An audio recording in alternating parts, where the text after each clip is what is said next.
Hey everyone, it's Adam Helfand from Hire It Done. You have hibernated in your house all winter. Well, now it's time to wake it up.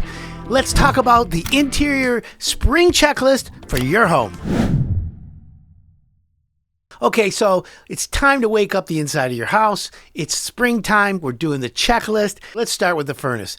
Obviously, the air filter is the first thing you need to change. Now, if you have a 1-inch filter, it's a monthly operation, right? Most people, I ask them, and I'm like, hey, when's the last time you changed your air filter furnace? And they look at me, twist their head, and they're like, I don't know.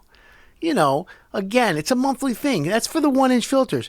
What I would suggest you do is, because you're going to get a furnace tune-up, have them install a 4-inch or a 5-inch media filter. And the difference is obviously it's 5 inches, but it's the surface area, because it's a pleated filter.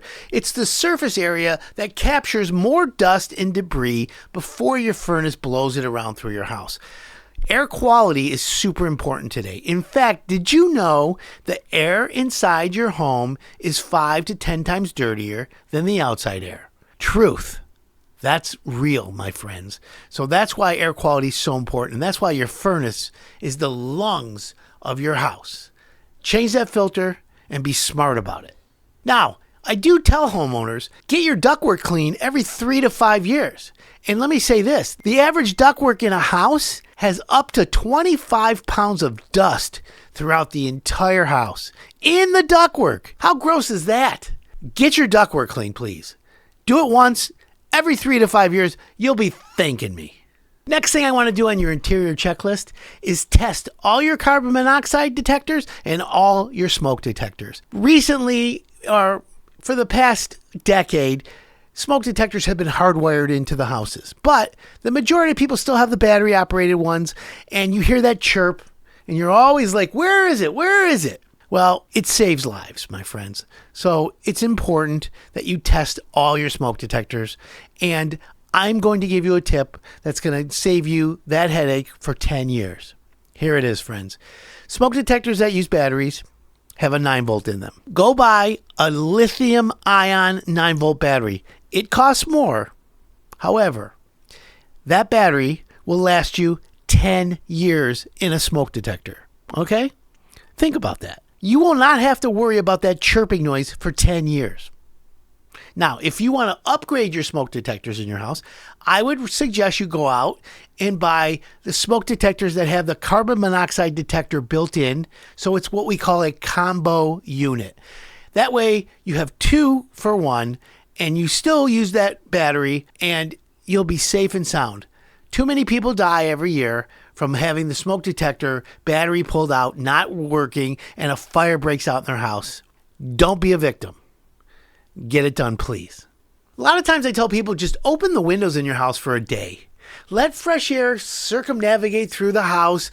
Let it roll through and give it a fresh once over. Okay? It just gives you the feeling of a fresher, better house. Now, don't do it on the day that all the dogwood is coming down and aiming for everything, because that'll only accelerate and exacerbate your allergies. However, a good once over of recycling the air in your house one time just makes a difference.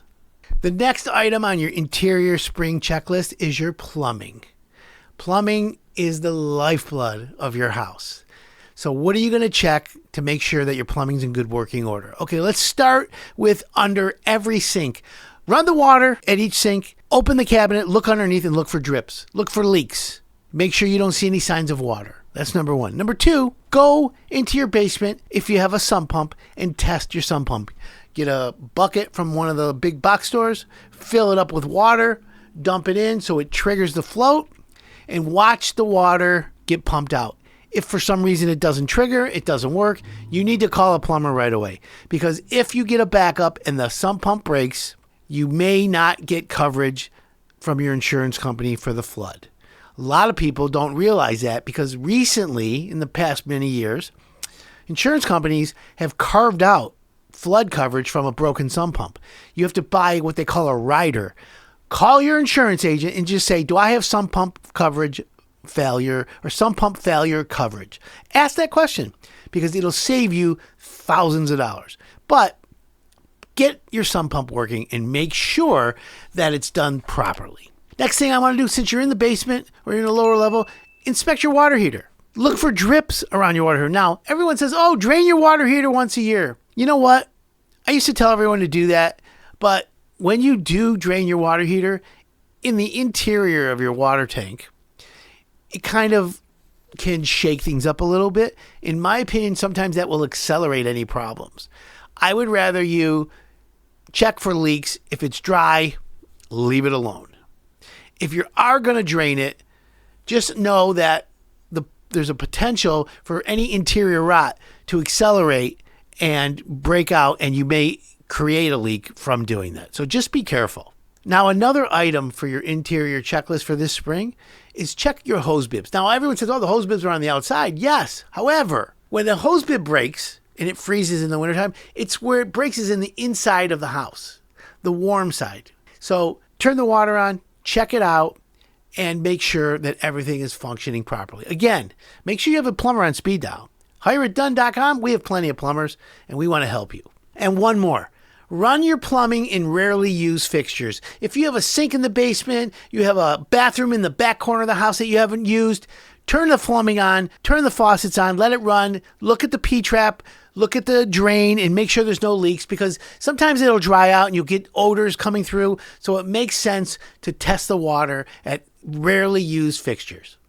The next item that you want to check out around your house on the inside for our spring checklist is electrical. First thing I want you to check on is your GFCI plugs. What does GFCI mean? Ground fault circuit interrupters. Those are the ones that protect you. So if you're blowing your hair and you're sitting in the bathtub and you drop it in there, you won't die.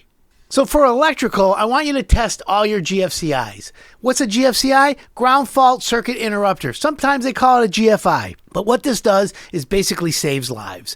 It'll immediately, in a blink of a second, turn the electrical off to a plug that has an overload or a short circuit in it. So it saves you from being electrocuted. Test all those in your home. And if you're like me and you have power strips everywhere, don't overload them. Houses are built today with plenty of plugs. Yes, everyone has an iPad, everyone has a phone, everyone has a computer and a gaming device. You're using all the plugs in your house. I get it. However, do not overuse them, because it will definitely become a fire hazard for your house. So be careful. So now that it's springtime and we're doing the interior checklist of your house, the last thing I want you to do is what I'll call a deep clean, right? Maybe get your carpeting professionally cleaned, but if you have one of those carpet cleaners, go straight and do the whole thing over. If you have drapes, blinds, take them off, clean them, and reinstall them. You would be surprised at how much dust and dirt gets hidden and caught in your blinds and your drapes. It's gross. If you have a ceiling fan, as you know, I always tell you to change the rotation of your ceiling fan in the winter as opposed to the spring. But when they're spinning constantly, they're collecting dust.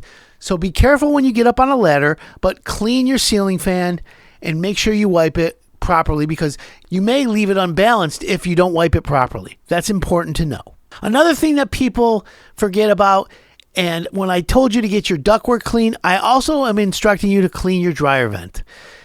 Get that done professionally, but you can buy those crevice devices for vacuums that will go into your dryer vent lint catcher. But that's just the outside surface of it. You need a deep vent cleaning. Hire a professional, have them piggyback that with your ductwork cleaning, and you'll be good to go for several years. Well, there you have it, folks. There's your interior spring checklist. And don't forget to subscribe to the podcast, because we have the exterior checklist on there as well. That'll wrap it up for today. Thanks for tuning in. You don't know can hurt you. HireItDone.com